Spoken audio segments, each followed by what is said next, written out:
कि मैंने 9 करोड़ रुपए देकर, घूस देकर, चीफ जस्टिस को घूस देकर ये जजमेंट खरीदा है। मेरे पास ये आदमी आया था, उसने बोला 9 करोड़ में इसने जजमेंट खरीदा है और कल ये जजमेंट आ जाएगा, आप देखिएगा। और यकीनन अगले दिन वो जजमेंट आ गया। गोगोई साहब का ही एग्जाम्पल ले लीजिए, अयोध्या का जजमेंट दिया, रफाइल का जजमेंट दिया और तुरंत रिटायर होने के बाद उनको राज्यसभा का मेंबर बना दिया। अरुण मिश्रा को देख लीजिए, इतने सारे जजमेंट अडानी के फेवर में, तो उन्होंने कम से कम 40,000 करोड़ रुपया अडानी को प्राप्त करवाया। कम से कम 6 जजमेंट्स दिए अडानी के फेवर में। उनको रिटायरमेंट के बाद एनएचआरसी का चेयरमैन बना दिया। तीसरा कारण बहुत खतरनाक कारण है, बहुत खतरनाक। इन्होंने सारी एजेंसीज को लगाकर सब जजेस के ऊपर डोसियर बना रखे हैं। पूरे जजेस के आईबी, सीबीआई, इनकम टैक्स, सब लोगों से छानबीन कराते हैं। और अगर किसी जज या उसके किसी नजदीकी रिश्तेदार के बारे में कुछ ऐसी इंफॉर्मेशन मिल जाए जिससे उसकी कोई कमजोर नब्ज को पकड़ा जा सके, तो उसके आधार पर ब्लैकमेल करते हैं। कह देते हैं कि देखिए हमारे पास ये है, अब आप सोच लीजिए। दूसरा कानून सरकार ने पेश किया है कि चीफ जस्टिस को हटाकर एक minister to be nominated by the prime minister, यानी कि एक प्राइम मिनिस्टर, एक उनका मिनिस्टर, एक leader of opposition. Law minister 4 secretaries के नाम अपने हेड से निकालता है, जैसे ड्रॉ ऑफ लॉट्स में होता है ना, 4 सेक्रेटरीज के नाम उसने निकाले। वॉलंटरी रिटायरमेंट में 3 महीने का नोटिस लाजमी होता है और उसी दिन उनका अपॉइंटमेंट ऑर्डर इशू हो जाता है और उसी दिन उनका नोटिफिकेशन भी हो जाता है। इलेक्शन कमीशन का तो सुप्रीम कोर्ट ने फॉर्चुनेटली एक ऑर्डर कर दिया कि अब आगे से कम चयन जो है इलेक्शन कमिश्नर्स का पूरी तरह से सरकार के हाथ में नहीं रहेगा। Prime minister, leader of opposition और चीफ जस्टिस की एक कमेटी सिलेक्शन करेगी। लेकिन उसको भी खत्म करने के लिए एक दूसरा कानून सरकार ने पेश किया है कि चीफ जस्टिस को हटाकर एक minister to be nominated by the prime minister, यानी कि एक प्राइम मिनिस्टर, एक उनका मिनिस्टर, एक लीडर ऑफ ऑपोजिशन, यानी मेजॉरिटी सरकार की, और वो लोग जिसको चाहें अपॉइंट कर लें। जब ये केस की हियरिंग शुरू हुई तो मैंने बोला था कोर्ट से कि देखिए एक इलेक्शन कमीशन की पोस्ट खाली है, एक इलेक्शन कमिश्नर अभी खाली है। अब आप इंटरिम ऑर्डर से उसका भी ऑर्डर कर दीजिए कि उसकी नियुक्ति इसी तरह से होनी चाहिए, इस तरह की कमेटी से। उन्होंने बोला ठीक है, हम सोचेंगे। थर्सडे को ये बात हुई, नेक्स्ट हियरिंग ट्यूसडे को थी, नेक्स्ट ट्यूसडे। सैटरडे को एक ही दिन में एक फाइल मूव करी जाती है उस पोस्ट, वेकेंट पोस्ट को भरने के लिए। लॉ मिनिस्टर 4 सेक्रेटरीज के नाम अपने हेड से निकालता है, जैसे ड्रॉ ऑफ लॉट्स में होता है ना, 4 सेक्रेटरीज के नाम उसने निकाले। उसमें एक ये साहब भी थे, अरुण गोयल, जूनियर मोस्ट थे।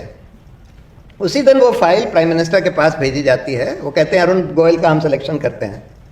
उसी दिन उनको बोल दिया जाता है कि आप वॉलंटरी रिटायरमेंट ले लीजिए। उसी दिन फाइल वो मूव करते हैं वॉलंटरी रिटायरमेंट के, उसी दिन उनको वॉलंटरी रिटायरमेंट दे दिया जाता है, सारे रूल्स को अनदेखा करके। वॉलंटरी रिटायरमेंट में 3 महीने का नोटिस लाजमी होता है और उसी दिन उनका अपॉइंटमेंट ऑर्डर इशू हो जाता है और उसी दिन उनका नोटिफिकेशन भी हो जाता है। इलेक्शन कमीशन का तो ये हाल कर दिया है कि अब इलेक्शन, जैसे कई साल तक हम लोग ये मानते थे कि इलेक्शन कमीशन एक इंडिपेंडेंट इंस्टीट्यूशन हो चुका है सेशन साहब के बाद, लेकिन पिछले कम से कम 6 साल से हम ये देख रहे हैं कि उसकी इंडिपेंडेंस बिल्कुल ख़त्म हो चुकी है। एक साहब जो चीफ इलेक्शन कमिश्नर बने थे, उनका तो रेडियो टेप्स में एक टेप आया था बाहर, सुनील अरोरा साहब, जिसमें वो बात कर रहे हैं जुडिशरी में भ्रष्टाचार की, और बड़े मज़े से नीरा राडिया को बता रहे हैं कि अभी मेरे पास एक आदमी आया और कहने लगा कि मैंने 9 करोड़ रुपए देकर, घूस देकर, चीफ जस्टिस को घूस देकर ये जजमेंट खरीदा है। और बड़ी अच्छी तरह से, बड़े आराम से बता रहे थे कि अरे जुडिशरी में तो बड़ा भ्रष्टाचार हो गया है, मेरे पास ये आदमी आया था, उसने बोला 9 करोड़ में इसने जजमेंट खरीदा है और कल ये जजमेंट आ जाएगा, आप देखिएगा। और यकीनन अगले दिन वो जजमेंट आ गया। तो ऐसे ऐसे लोगों को आपने इलेक्शन कमिश्नर बना दिया, तो नेचुरली अब वही इंडिपेंडेंस नहीं रह गई। तो सारे इंस्टीट्यूशंस को करीब करीब ध्वस्त कर दिया गया है। मीडिया का तो हाल आप लोग देख ही रहे हैं कि मीडिया का क्या हो गया है, जो मेन स्ट्रीम मीडिया। लेकिन एक अच्छी बात यह हुई है कि जैसे जैसे मेन स्ट्रीम मीडिया का, जिसको कहते हैं गोदीफिकेशन हुआ है, वैसे वैसे गोदीकरण जैसे जैसे हुआ है, वैसे वैसे एक स्वतंत्र मीडिया यूट्यूब पर, इंटरनेट पर और सोशल मीडिया के ऊपर खड़ी हो गई है।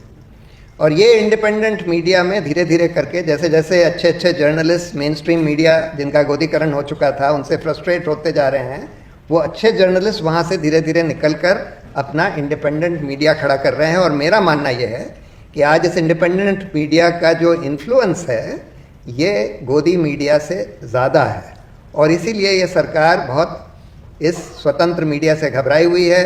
न्यूज़ क्लिक पर रेड करने का भी एक बड़ा कारण ये था। अब लास्ट सवाल ये है कि न्यायपालिका, देखिए न्यायपालिका को तो संविधान ने बिल्कुल स्वतंत्र बनाया था, ये माना था कि ये सरकार से बिल्कुल स्वतंत्र रहेगी, और इसीलिए इनका रिमूवल प्रोसेस या इनके ऊपर डिसिप्लिनरी कंट्रोल सरकार का नहीं रखा गया था, और रिमूवल प्रोसेस बहुत मुश्किल कर दिया था, इम्पीचमेंट बहुत मुश्किल कर दिया था। तो एक तरह से उनको एक फंक्शनल इंडिपेंडेंस तो संविधान ने दे दी, लेकिन हम देख रहे हैं कि मीडिया ये सब देख रही है कि 6-6 साल से आपने भीमा कोरेगांव गांव के लोगों को बंद किया हुआ है, जेल में सड़ रहे हैं, ट्रायल भी नहीं स्टार्ट किया।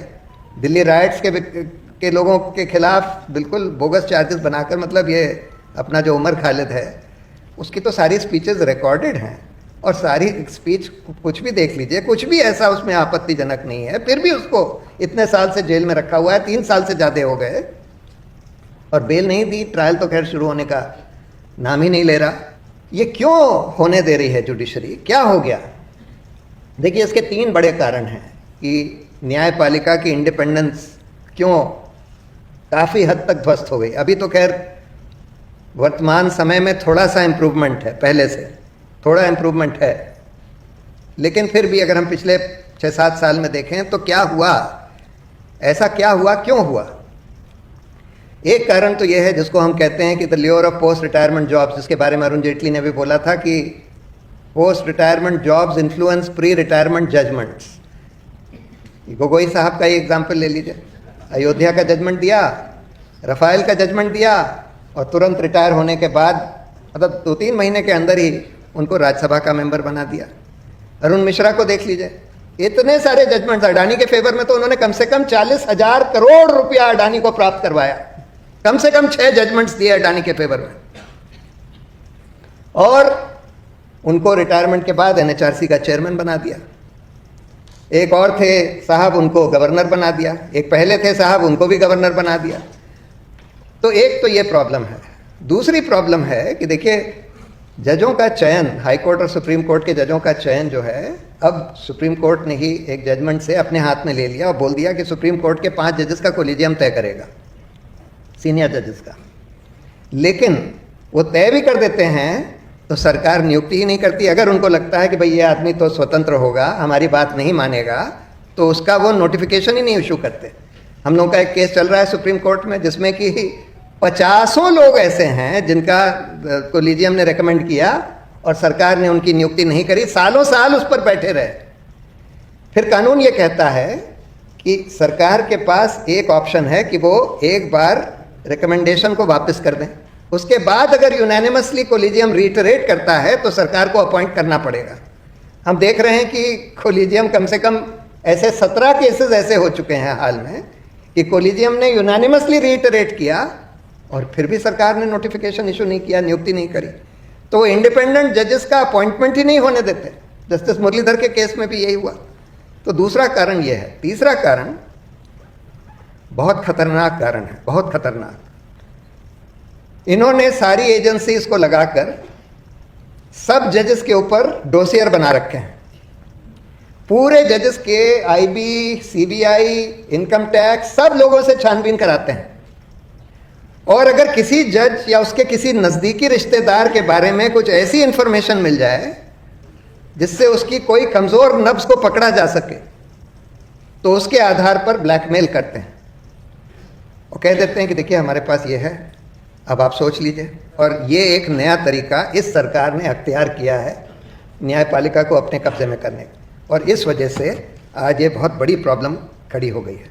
लेकिन अच्छी बात यह है कि आज उसके बावजूद भी शाहरुख जैसे बहुत सारे अच्छे और बड़े पब्लिक स्पिरिटेड लॉयर्स खड़े हो गए हैं और बहुत सारी ऑल्टरनेटिव मीडिया खड़ी हो गई है इस देश में, जिसकी वजह से आज भी हमको लोकतंत्र को या अपने रिपब्लिक को बचाने की उम्मीद है। और इसी उम्मीद के साथ मैं अपनी बात खत्म करता हूँ। Thank you very much.